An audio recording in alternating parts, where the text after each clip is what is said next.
Explore Hyderabad exclusive temple jewelry exhibition Nakshi Mela at Varahi Silver Jewelry KPHP.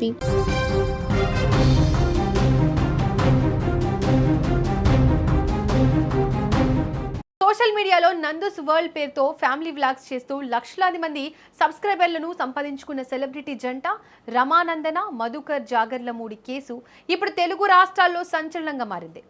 UK వీసాల పేరుతో కోట్లాది రూపాయల స్కామ్కు పాల్పడ్డారంటూ వీరిపై AP తెలంగాణలో కేసులు నమోదయ్యాయి. తాజాగా ఈ జంటకు సంబంధించిన పాస్పోర్ట్లు రద్దయ్యాయనే వార్తలతో పాటు ఒకవేళ నేరం రుజువైతే యూకే చట్టాల ప్రకారం వీరికి ఏకంగా 10 ఏళ్ల జైలు శిక్ష పడబోతోందని వార్తలు నెట్టింట ప్రకంపనలు సృష్టిస్తున్నాయి. అసలు ఈ వార్తల్లో ఉన్న నిజమేంత? యూకే చట్టాలు ఏం చెబుతున్నాయి? బాధితులు ఏం ఆరోపిస్తున్నారు? ఈ వీడియోలో మొత్తం తెలుసుకుందాం. అసలు ఈ వివాదం ఎలా మొదలైందో చూస్తే గుంటూరుకు చెందిన జాగర్లమూడి మధుకర్ అన్నే రమానందన దంపతులు యూకేలో స్థిరపడ్డారు. వీరు గుంటూరు, విజయవాడ, హైదరాబాద్లలో డెస్టినీ కన్సల్టెన్సీ పేరిట ఆఫీసులు తెరిచి లండన్లో చదువుకోవడానికి లేదా ఉద్యోగాల కోసం వెళ్లే యువతను టార్గెట్ చేశారు. ఈ నేపథ్యంలోనే ఎన్టీఆర్ జిల్లా ఇబ్రహీంపట్నానికి చెందిన శివక్రాంతి కుమార్ అనే బాధితుడి ఫిర్యాదుతో ఈ స్కామ్ వెలుగులోకి వచ్చింది. లండన్లో చదువుతున్న శివక్రాంతికి వీసా రెన్యువల్ మరియు సిఓఎస్ ఇప్పిస్తామని నమ్మించి దఫాలుగా దాదాపుగా 15 నుంచి 20 లక్షల రూపాయలు వసూలు చేశారు. తీరా చూస్తే వారికి ఇచ్చిన job offer letters, cos certificates అన్నీ ఫేక్ అని తేలింది.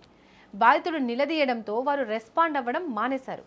ఇలా కేవలం ఒకరు కాదు, గుజరాత్, రాజస్థాన్, బీహార్తో పాటు తెలుగు రాష్ట్రాల నుంచి వందలాది మందిని మించినట్లు ఆరోపణలు ఉన్నాయి. ఒక్కొక్కరి నుంచి 20 లక్షల వరకు వసూలు చేసినట్లు తెలుస్తోంది.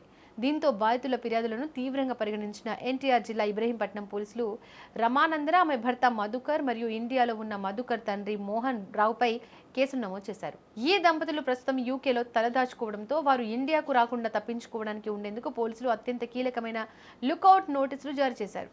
అంతటితో ఆగకుండా ఈ కేసు తీవ్రత దృష్ట్యా ప్రభుత్వం వారి ఇండియన్ పాస్పోర్ట్లను రద్దు చేసినట్లు తాజాగా వార్తలు వస్తున్నాయి. అంతేకాదు, యూకేలో ఉన్న వీరిని ఇండియాకు రప్పించేందుకు ఏపీ పోలీసులు ఇంటర్పోల్ సహాయాన్ని కూడా కోరుతున్నారు. అయితే ఈ ఆరోపణలపై యూట్యూబర్ నందు గతంలో తన ఛానల్లో క్లారిటీ ఇచ్చారు.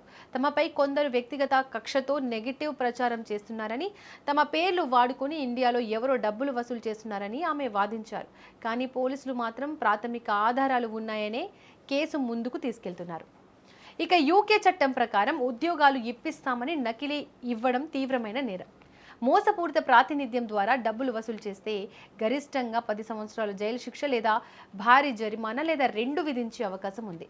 దీంతో నందూస్ దంపతులు ఎదుర్కొంటున్న నేరం రుజువైతే యూకే చట్టాల ప్రకారం 10 ఏళ్ల జైలు శిక్ష పడే అవకాశం ఉంది. ఎందుకంటే యూకేలో ఇమ్మిగ్రేషన్ ఫ్రాడ్ మరియు నకిలీ సిఓఎస్ సర్టిఫికేట్లు జారీ చేయడం అనేది చాలా తీవ్రమైన నేరం. యూకే ఫ్రాడ్ యాక్ట్ 2006లోని సెక్షన్ 2 ప్రకారం ఎవరైనా అబద్ధపు హామీలతో లేదా తప్పుడు పత్రాలతో అవతలి వ్యక్తిని మోసం చేసి ఆర్థికంగా లాభపడాలని చూస్తే ఆ నేరానికి బ్రిటన్ చట్టాల ప్రకారం గరిష్టంగా 10 సంవత్సరాల జైలు శిక్ష విధించే నిబంధన ఉంది. ఒకవేళ బ్రిటన్ హోమ్ ఆఫీస్ మరియు అక్కడి స్థానిక పోలీసులు ఈ వీసా స్కామ్పై ఇన్వెస్టిగేషన్ పూర్తి చేసి కోర్టులో నేరం రుజువు చేస్తే నందూస్ దంపతులు బ్రిటన్ జైల్లో 10 ఏళ్ల పాటు చిప్పకూడు తినాల్సి వస్తుంది.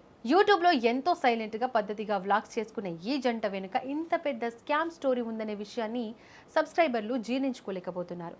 స్క్రీన్ ముందు ఎంతో అన్యోన్యంగా కనిపించే ఈ కపుల్ స్క్రీన్ వెనుక మాత్రం లండన్ కలలతో వచ్చే అమాయక నిరుద్యోగుల జీవితాలతో ఆడుకుంటున్నారంటూ బాధితులు సోషల్ మీడియాలో ఆధారాలతో సహా ఆడియో లీక్లను బయటపెడుతున్నారు.